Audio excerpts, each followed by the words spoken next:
Conseil de ministres de ce jour a adopté un dossier assez historique. Historique en ce sens que ça concerne des travailleurs qui se sont assez investis pour ce pays, qui se sont beaucoup sacrifiés pour ce pays. Et ce sont des travailleurs qui ont été engagés au nom de l'État par le décret numéro 85-529 du 29 août 1985.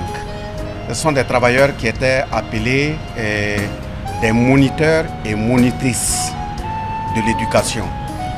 Ces moniteurs et monitrices de l'éducation assuraient le fonctionnement des ex-garderies sous la Révolution, les garderies de l'éducation.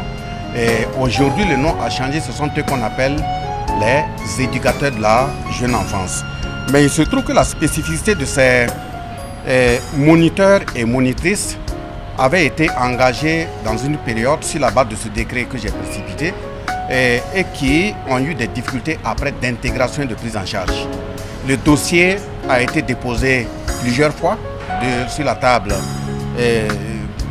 devant la responsabilité de plusieurs gouvernements et précisément le 22 mai 2018, il y a eu un conseil de cabinet qui s'est tenu autour de ce dossier pour l'analyser de fond en comble. Des orientations avaient été données, mais après 2018 également, le dossier s'est retrouvé bloqué. Donc d'analyse en analyse, le dossier s'est retrouvé dans les cahiers de doléances des organisations syndicales qui a été prise en charge par l'unité d'action syndicale.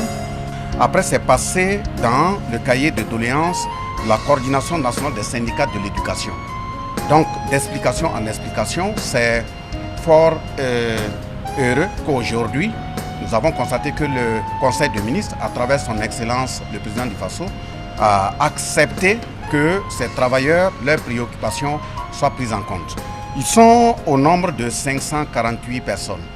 Et ces 548 personnes, nous remarquons que parmi elles, effectivement, il y a certaines qui ne sont plus en vie, mais il y a leurs ayants droit, il y a d'autres qui sont toujours en vie.